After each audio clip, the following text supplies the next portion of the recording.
নমস্কাৰ ND24 চাই থকাৰ বাবে ধন্যবাদ মই পৰি শৰ্মা প্ৰথমতে সকলোকে সপ্তমীৰ শুভেচ্ছা জ্ঞাপন কৰিছো আজি সপ্তমী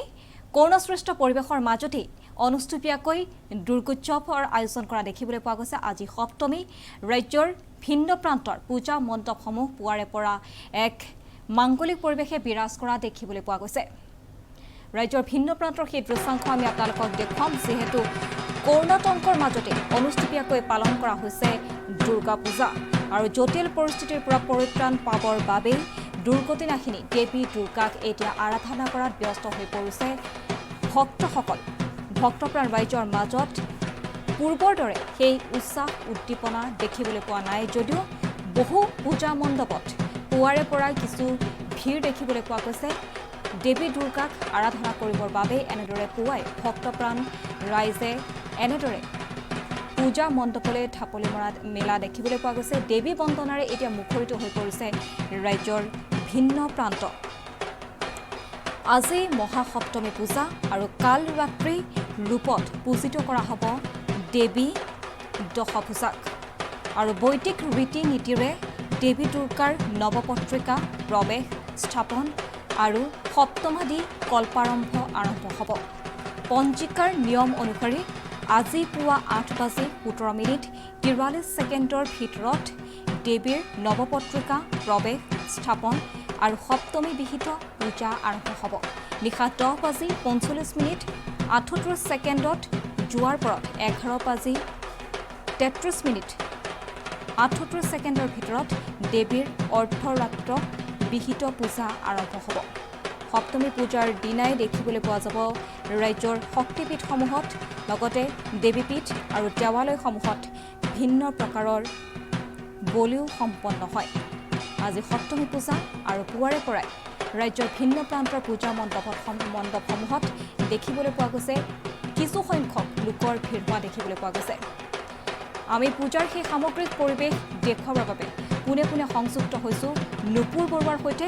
নুপুৰ বৰুৱা যেহেতু পূজা মণ্ডপত উপস্থিত আছে আমি পোনে পোনে নুপুৰ বৰুৱাৰ ওচৰলৈ যাব বিচাৰিছোঁ হয় নুপুৰ বৰুৱা দেখিবলৈ পোৱা গৈছে কৰুণাসৃষ্ট পৰিৱেশৰ মাজতেই অনুষ্টুপীয়াকৈ দুৰ্গা পূজা আয়োজন কৰা দেখিবলৈ পোৱা গৈছে আজি সপ্তমী পূজাৰ ইতিমধ্যে আৰম্ভ হৈছে আপুনি কোনখন পূজা মণ্ডপত উপস্থিত আছে আৰু পূজাৰ সেই সামগ্ৰিক পৰিৱেশ আমাক দেখুৱাওক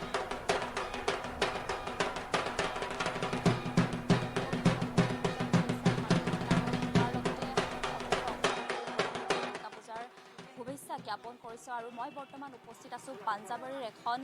বিপণন ক্ষেত্ৰৰ আচলতে বিশেষ এখন পূজা মণ্ডপৰ ভিতৰত আৰু এই বিশেষ পূজা মণ্ডপত ইতিমধ্যে ভক্তপ্ৰাণ ৰাইজে পুৱাৰে পৰা আচলতে পূজা অৰ্চনাৰ বাবে মা দুৰ্গাৰ আশীষ ল'বৰ বাবে আচলতে উপস্থিত হৈছে আৰু মই সামগ্ৰিক পৰিৱেশ দেখাবৰ বাবে দীপাংকৰক মোৰ সহযোগী দীপাংকৰক অনুৰোধ জনাইছোঁ আৰু ইয়াৰ সামগ্ৰিক পৰিৱেশ দেখাইছোঁ সম্পূৰ্ণ কোভিড প্ৰট'কল মানি আচলতে যি বিধিৰে আজিৰ দিনটোত মা দুৰ্গাক আচলতে পূজা অৰ্চনা কৰি থকা হৈছে আৰু ইয়াৰ মাজতে আচলতে কৰোণাসৃষ্ট পৰিৱেশৰ মাজত এনেদৰে আচলতে দুৰ্গা পূজা উদযাপন কৰি থকা হৈছে অসমৰ বিভিন্ন প্ৰান্তত যদিও এইবাৰ পূৰ্বৰ দৰে উৎসাহ উদ্দীপনা নাই জাকজমকতা নাই হ'লেও ভক্তপ্ৰাণ ৰাইজে মা দুৰ্গাৰ আশীষ ল'বলৈ পাহৰা নাই কৰোণাসৃষ্ট পৰিৱেশৰ এই যি আমাৰ যি এই কঠিন সময় সেই কঠিন সময় পাৰ হ'বৰ বাবে তেওঁলোকে আচলতে সকলোৰে হৈ আচলতে আশীষ বিচাৰিছে আৰু এনেদৰে আজি ঘট পূজা আচলতে যি মূৰ্তি আন বছৰৰ দৰে এইবাৰ ডাঙৰ সুস্থ মূৰ্তি নাথাকিলেও মা দুৰ্গাৰ মূৰ্তি নাথাকিলেও আচলতে ঘট পূজাৰ যি ৰীতি নীতিৰে আচলতে পালন কৰিছে এইবাৰৰ দুৰ্গা পূজা আৰু আজি সপ্তমীৰ দিনা আজিৰ কালি যি দেৱী দুৰ্গাক স্থাপন কৰা হ'ল আৰু কালিৰ পিছতে আজিৰ দিনটোৰ পৰা আচলতে পূজা অৰ্চনা কৰা হৈছে আৰু ইতিমধ্যে মই দেখাই আছোঁ মই সহযোগীক অনুৰোধ জনাইছোঁ আমাৰ যি পূজাৰী ইতিমধ্যেই মা দুৰ্গাৰ যি মন্ত্ৰ উচ্চাৰণেৰে তেওঁৰ আশীষ ল'বলৈ তেওঁৰ পূজা আৰম্ভই কৰিছে আৰু পুৱাৰে পৰা আচলতে এনেদৰে পূজা কৰি থকা হৈছে সময়ে সময়ে আপোনাৰ উৰুলি দবা শংখৰে আচলতে যি ভক্তপ্ৰাণ ৰাইজ আছে সকলোৱে আচলতে ইয়াতে আশীষ বিচাৰিছে আৰু তাৰ মাজতে আজিৰ দিনটোত আমি মহানগৰীৰ বিভিন্ন স্থানত এনেদৰে ঘট পূজা উদযাপন কৰিছে আৰু তাৰ লগতে মই ক'ব লাগিব এইবাৰ কোনো পূজাত আচলতে 5 ফুট উচ্চতাৰ যি মা দুৰ্গা আছে সেই মা দুৰ্গা স্থাপন কৰিলেও কিন্তু প্ৰায় সংখ্যক যি পূজা মণ্ডপ আছে পূজা কমিটি আছে সেই পূজা কমিটিসমূহে এইবাৰ কিন্তু ঘট পূজাকেই তেওঁলোকে মা দুৰ্গাক পূজা কৰিব বিচাৰিছে আৰু ঘট পূজাৰে সম্পূৰ্ণ ক'ভিড প্ৰট'কল মানি তেওঁলোকে ঘট পূজা কৰিছে আৰু মা দুৰ্গাক আশীষ বিচাৰিছে আৰু মই ক'ব লাগিব যে 90% এইবাৰ পূজা মণ্ডপে ডাঙৰ ডাঙৰ পূজা মণ্ডপত আচলতে মূৰ্তি পূজা কৰা হোৱা নাই কাৰণ যি কৰোণা সৃষ্ট পৰিৱেশ আছে এই পৰিৱেশৰ বাবে সমগ্ৰ বিশ্ব আচলতে এতিয়া আচলতে এই কঠিন সময় পাৰ কৰিবৰ বাবে তেওঁলোকে চেষ্টা কৰি আছে আৰু তাৰ মাজতে আমাৰ বিভিন্ন উৎসৱ পাৰ্বণ আহি আছে আৰু তাৰ মাজতে এইবাৰ বিহুৰ লগতে এইবাৰ উদযাপন কৰা নহ'ল আৰু তাৰ লগে লগে আচলতে এইবাৰ দুৰ্গা পূজা আহিছে আৰু দুৰ্গা পূজাকৈ এইবাৰ অনুষ্ঠিতকৈ আয়োজন কৰিছে সমগ্ৰ অসমবাসী আৰু তাৰ মাজতে মই দেখাইছোঁ সমগ্ৰ পৰিৱেশ ভক্তপ্ৰাণ ৰাইজে ইয়ালৈ আহিছে আৰু তেওঁলোকে আশীষ বিচাৰিছে মা দুৰ্গাৰ পৰা যে এই যি কৰোণা সৃষ্ট পৰিৱেশ তেওঁৰ ঘৰখনলৈ বা যি আমাৰ সমাজলৈ যি এই কৰোণা সৃষ্ট পৰিৱেশ সোমাই আহিছে কৰোণা সৃষ্ট যি পৰিৱেশ আছে এই পৰিৱেশ যাতে সোনকালে আঁতৰ হওক আৰু মা দুৰ্গাই যাতে সকলোকে আশীষ প্ৰদান কৰক আৰু সকলোৱে যেন একেলগে আমি উন্নতিৰ জখলাৰে বগাব পাৰোঁ আৰু তাৰ মাজতে আজি এনেদৰে সকলো ভক্তপ্ৰাণ ৰাইজ আচলতে ক'ভিড প্ৰট'কল মানি তেওঁলোকে সকলোৱে মাস্ক পৰিধান কৰি ইয়াত বহি আছে আৰু মাৰ পূজা যি বন্দনা চলি আছে পূজাৰী যি বন্দনা কৰি আছে তাৰ মাজতে তেওঁলোকে এনেদৰে বহি আছে আৰু বিশেষকৈ আজি মই ক'ব লাগিব আমাৰ অনুৰাধা বাইদেউ আছে আমাৰ লগত তেওঁ আচলতে ক'ভিড প্ৰট'কল মানি আজি পূজাৰ যি পৰিৱেশ সেই পূজা মণ্ডপত আহি উপস্থিত আছে আৰু প্ৰথমতে মই বাইদেউৰ ওচৰলৈ যাম কেতিয়াও এনে পূজা দেখা নাই তাৰ মাজতে কৰোণা সৃষ্ট পৰিৱেশৰ বাবে আজি এনেদৰে অনুষ্ঠিতভাৱে আয়োজন কৰিবলৈ লোৱা হৈছে পূজা কি ক'ব মনটো চাগে ক'ৰবাত নহয় ক'ৰবাত সেমেকিছে আপোনাৰ প্ৰথম কথাটো হৈছে কি প্ৰথম স্বাস্থ্য ৰক্ষা উৎসৱ পাৰ্বণ এইবিলাক আহিব যাব আৰু যিটো সময়ত যিটো পৰিৱেশ আৰু পৰিস্থিতিয়ে বিচাৰিছে সেইটোৱে কৰিব লাগিব গতিকে মই আকৌ বেলেগ ধৰণে ভাবিছোঁ যে ইমান দিনৰ বন্ধৰ পিছত আমি মানুহবিলাক একেলগ হোৱাই নাছিলোঁ এই যে পূজা উপলক্ষতে আমি এতিয়া ওচৰ চুবুৰীয়া আমাৰ এখন নিজৰ পূজাৰ নিচিনা আমি প্ৰথম দিনাৰ পৰাই মানে সকলো ইয়াত থাকোঁ ইনভলভ আৰু আটাইতকৈ ডাঙৰ কথা ইয়াত খুব ডাঙৰ এটা কলা ইয়াত প্ৰদৰ্শন হয় যিটো এইবাৰ হ'ব নোৱাৰিলে সেইটোতহে বেজাৰটো বেছি লাগিছে কাৰণ কেলৈ বীৰেন সিংহ আমাৰ দাদাই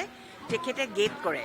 আৰু নিজৰ কনচেপ্টেৰে কৰে তাৰপিছত মধুসূদন দাস দুজনকৈ আৰ্টিষ্টে তাৰমানে ইয়াৰ গোটেই নান্দনিক পৰিৱেশ এটা কৰে গতিকে সেই পৰিৱেশটো এইবাৰ নাই গতিকে মই মিছ কৰা বুলি ক'লে মই সেইটো বেছি মিছ কৰিছোঁ তেওঁলোকে দিনে ৰাতিয়ে লাগি পেলাই কৰে এইখিনি কাম আৰু বাকীখিনিতো পূজাটোতো যিটো ধৰ্মীয় কাম সেইটোতো হৈছে সেইটো এটা মনৰ ভাৱনা মাত্ৰ কিন্তু এতিয়া আটাইতকৈ ভাল লগা কথাটো হৈছে কি আমি বহু দিনৰ মূৰত একেলগ হ'লোঁ সামাজিকতা একেবাৰে নোহোৱা হৈ গৈছিলে আৰু যিটো কাৰণে সকলোৰে মনত এটা ডিপ্ৰেশ্যন হৈছিলে হতাশাবোধ আমি আৰু মানুহবোৰ লগ নহ'ম নেকি এনেকুৱা ধৰণৰ এটা ভাৱ হৈছিলে গতিকে এতিয়া মানে এটাই ভাল লাগিছে যে পূজাখন পতাৰ লগে লগে কালিৰ পৰা আমি এনেই অহা যোৱা কৰিছোঁ মানুহবিলাক আৰু দূৰতে বহিছোঁ চাহ একাপ খাইছোঁ এনেকৈ গতিকে মই ভাবোঁ যে এইখিনি সকলোৱে মানি চলক এই যিটো আমি দূৰত্বত বহিছোঁ মাস্কখন পিন্ধিছোঁ চেনিটাইজাৰ আমাৰ তাতে আছে চবেই হাত ধুইছে খাবলৈ হ'লেও হাতেৰে ধুইছে এইখিনি মানিয়ে কাম কৰিব লাগে মই কিন্তু বেজাৰ পোৱা নাই দেই মোৰ কিন্তু এই মানে যিটো নান্দনিক পৰিৱেশটো আমাৰ এই পূজাখনত থাকে সেইটো মিছ কৰিছোঁ কিন্তু মই মানুহ যে লগ পাইছোঁ মানুহ লগ পোৱাৰ কাৰণে মোৰ ভাল লাগিছে এই লকডাউনৰ পৰা আৰম্ভ কৰি যোৱা 6 মাহে মানুহ লগ পোৱা নাই কৰোণা সৃষ্ট পৰিৱেশৰ মাজতো পূজা আহিছে তাৰ মাজতে মই যদি আপোনাক সুধোঁ শৈশৱৰ সেই পূজাৰ দিনবোৰলৈ আপোনাৰ মনত পৰে নেকি কেতিয়াবা দেউতাৰ লগত আপুনি গৈছিল পূজা চাবলৈ সেই দিনবিলাক আজিৰ দিনটোত মনত পৰে নেকি যদিও আজি এনেধৰণৰ কৰোণা সৃষ্ট পৰিৱেশৰ মাজত আমি পূৰ্বৰ দৰে পূজা আয়োজন কৰিব পৰা নাই হ'লেও আপোনাৰ আজিৰ দিনটোত সেই শৈশৱৰ পূজাৰ বিষয়ে যদি অলপ কয় শৈশৱ পূজাৰ পৰিৱেশটো এটা শৈশৱ বয়সটোৱে তেনেকুৱা আজি মই শৈশৱলৈ মনটো শৈশৱ হৈ আছে কিন্তু মইতো আৰু ইচ্ছা কৰিলেই আগৰ যেনেকৈ দৌৰ মাৰিব পাৰোঁ এতিয়াতো মই নোৱাৰোঁ কিন্তু তথাপিতো এটা বস্তু ভাল লাগিছে যে শৈশৱতেও আমি এই পূজাৰ বতৰত শেৱালি ফুল বুটলিছিলোঁ আৰু আমি দিবলৈ গৈছিলোঁ আৰু মোৰ ঘৰত শেৱালি ফুলিছে ৰাতিপুৱা একেই কাম এতিয়াও কৰিছোঁ কিন্তু ৰাতিপুৱা শেৱালি ফুলখিনি বুটলিছোঁ প্ৰকৃতিৰ যিটো পৰিৱেশ সেই পৰিৱেশটো শৈশৱৰ সৈতে যথেষ্ট বেলেগ আৰু আধ্যাত্মিকতা বেছি আছিলে শৈশৱৰ সময়ত সেই সময়ত আমি আধ্যাত্মিকতা বুজি নাপাওঁ পূজা মানে ফূৰ্তি আৰু এতিয়া লাহে লাহে যেতিয়া বয়স আহিছে বয়স বাঢ়ি আহিছে আমি সামাজিকতাৰ মাজেৰে যি আমি মনেৰে আদান প্ৰদান কৰিছোঁ মানুহৰ ভাল বেয়া খবৰ লৈছোঁ মই ভাবোঁ ইও এক আধ্যাত্মিকতা ই এটা ডাঙৰ আধ্যাত্মিকতা কেলে আমি ইজনে সিজনৰ কুশল মংগলৰ বাতৰি লোৱাটোৱে এটা আধ্যাত্মিকতা আৰু এইখিনি এই স্পিৰিচুৱেলিটিখিনি পূজাৰ মাধ্যমেৰে আহক বা অন্যান্য মাধ্যমেৰে আহক যিকোনো সামাজিক পৰিৱেশ সামাজিক উৎসৱ এইকাৰণেই জৰুৰী যে আমি ইজনে সিজনৰ লগত লগ হ'ব পাৰোঁ ইজন সিজনৰ লগত আমি ঘনিষ্ঠ হ'ব পাৰোঁ আৰু তেওঁলোকৰ কুশল মংগলৰ বাৰ্তা বিনিময় কৰিব পাৰোঁ গতিকে এইটো কাৰণেই আচলতে উৎসৱৰ প্ৰয়োজন শৈশৱত কিন্তু আমাৰ সেইটো নাছিলে শৈশৱত কেৱল ফূৰ্তি যিটো এতিয়া আমি কেতিয়াও কৰিব নোৱাৰোঁ তেনেকুৱা মই পুতলাৰ দোকানলৈ দৌৰ মাৰিব নোৱাৰোঁ তেনেকুৱা কৰিব নোৱাৰোঁ তাৰপিছতে এইবোৰ পেঁপা চেপা বজাই হুলস্থুল লগৰ ল'ৰা ছোৱালীলৈ হুলস্থুল তেতিয়াতো পূজা আমি চাওঁহে কাৰ প্ৰতিমা বেছি ডাঙৰ সেইটোহে চাওঁ কিন্তু আধ্যাত্মিকতা মই ভাবোঁ তেতিয়া নাছিলে বাইদেউ অসমবাসীলৈ কোভিড প্ৰট'কল যি মানি পূজা চাবলৈ এটা অনুৰোধ কৰি দিয়ক যিহেতু আপুনি আমাৰ অসমৰ এগৰাকী যথেষ্ট জনপ্ৰিয় লেখিকা গতিকে আপোনাৰ অনুৰোধ হয়তো অসমৰ দৰ্শকে অসমৰ ৰাইজে মানিব গতিকে অসমৰ ৰাইজক এটা অনুৰোধ অসমবাসীলৈ মই এটাই অনুৰোধ যে উৎসৱৰ যিটো ৰং সেই ৰং প্ৰকৃতিৰ যি ৰং এতিয়া আহিন মাহত যে শুকুলা ডাৱৰৰ পৰা আৰম্ভ কৰি শেৱালিলৈকে এই ৰংবিলাক মনত ৰাখক মনৰ ভিতৰত সোমাই লওক আৰু বাকীখিনি যিখিনি আমাৰ ক'ভিড প্ৰট'কল দিয়া আছে সেই প্ৰট'কলখিনি মানি চলক মনতহে আচলতে উৎসৱ থাকে উৎসৱটো বাহ্যিক বস্তু নহয় মনৰহে উৎসৱ গতিকে সকলোৱে মনেৰে পালন কৰক সুস্থ থাকিলেই উৎসৱ গতিকে আপোনাক সকলো সুস্থভাৱে থাকক চেনিটাইজাৰ ব্যৱহাৰ কৰক যিটো নিলগাই থাকিব লাগে সেইদে থাকক আৰু মাস্কখন পিন্ধক মই এতিয়া কথা ক'বৰ কাৰণেহে মাস্কখন খুলি লৈছোঁ ধন্যবাদ বাইদেউ পূজাৰ শুভেচ্ছা জনালোঁ আপোনালোক আৰু এনেদৰে আচলতে ভক্তপ্ৰাণ ৰাইজে এনেদৰে মুখত মাস্ক পৰিধান কৰি সামাজিক দূৰত্ব মানি চলি এতিয়া পূজাৰ যি পূজাৰীয়ে যি মন্ত্ৰোচ্চাৰণ কৰি আছে সেই আচলতে ভক্তিভাৱত তেওঁলোকে বুৰ গৈ আছে বুলি ক'ব লাগিব মই যি পূজাৰীয়ে যি মন্ত্ৰ উচ্চাৰণ কৰি আছে সেই পৰিৱেশ দেখাবলৈ অনুৰোধ জনাইছোঁ দীপাংকৰক আৰু এনেদৰে আচলতে আজিৰ দিনটোত কৰোণা সৃষ্ট পৰিৱেশৰ মাজতো ঘট পূজা যি আয়োজনেৰে পূজা মাংগলিকভাৱে আয়োজন কৰি থকা হৈছে আৰু তাৰ মাজতে এনেদৰে মই দেখাই আছোঁ পৰিৱেশ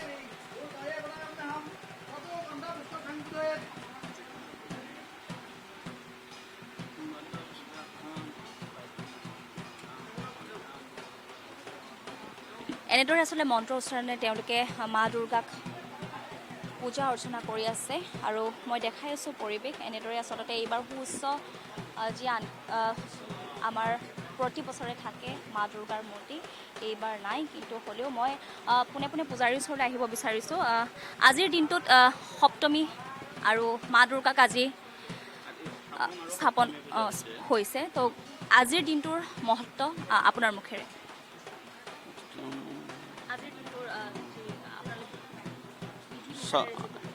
আজি আমাৰ নৱপত্ৰিকা স্থাপন হৈছে নৱপত্ৰিকা স্থাপন হোৱাৰ পিছতেই আমি দেৱীৰ ঘট স্থাপন কৰি সপ্তমী বিহিত আমি পূজা এতিয়ালৈকে আমি কৰাই আছোঁ আৰু আমাৰ ৰাতিপুৱা 10 বজাৰ পৰা মোটামুটি আৰম্ভ হৈছে পূজাভাগ এতিয়া শেষ হ'বৰ হৈছে আৰু অকণমান বাকী আছে এইখিনি পূজা হোৱাৰ পিছতে আমাৰ পুষ্পাঞ্জলি সপ্তমী বিহিত পুষ্পাঞ্জলি দিয়া হ'ব কি পুষ্প আজি আপোনালোকে পুষ্পৰে আজি আচলতে গোটেই পূজা অৰ্চনা কৰে কি পুষ্প থাকে আপোনালোকে কি বেলপাতৰ লগতে আৰু কি মা দুৰ্গাক মানে পূজা কৰে আজিতো আমাৰ মা দুৰ্গাৰ বিশেষকৈ পদুম ফুলটো আছেই ৰক্তজবা পদুম ফুল বেলপাত কুণ্ড পুষ্প দ্ৰোণ পুষ্প আৰু অন্যান্য আপোনাৰ এতিয়া শৰৎকালৰ শেৱালি ফুল বিশেষকৈ শেৱালি ফুলটো মাৰ কাৰণে বিশেষ সেইটো আমাৰ সেইকেইটা তাৰ লগত আৰু অন্যান্য জবা পুষ্পও আছে সেইবিলাক পুষ্পৰে আমি দেৱীৰ চৰণত পুষ্পাঞ্জলি কৰাম বা আমি এইখিনি পূজাখিনি আগবঢ়াইছোঁ হয় আচলতে পদুম ফুল আৰু ৰক্ত জবাৰে আজি মা দুৰ্গাক এনেদৰে পূজা অৰ্চনা কৰি আছে আৰু সামগ্ৰিক পৰিৱেশ মই দেখাবলৈ অনুৰোধ জনাইছোঁ আমাৰ দীপাংকৰক আৰু এনেদৰে আচলতে অসমৰ প্ৰতি প্ৰান্তত আয়োজন কৰি থকা হৈছে কৰোণা সৃষ্ট পৰিৱেশৰ বাবে জাক জমকতা নাথাকিলেও অনুষ্টুপীয়া পূজাৰ মাজত আচলতে ভক্তপ্ৰাণ ৰাইজে এনেদৰে আজিৰ দিনটোত পূজা অৰ্চনা কৰি আছে আৰু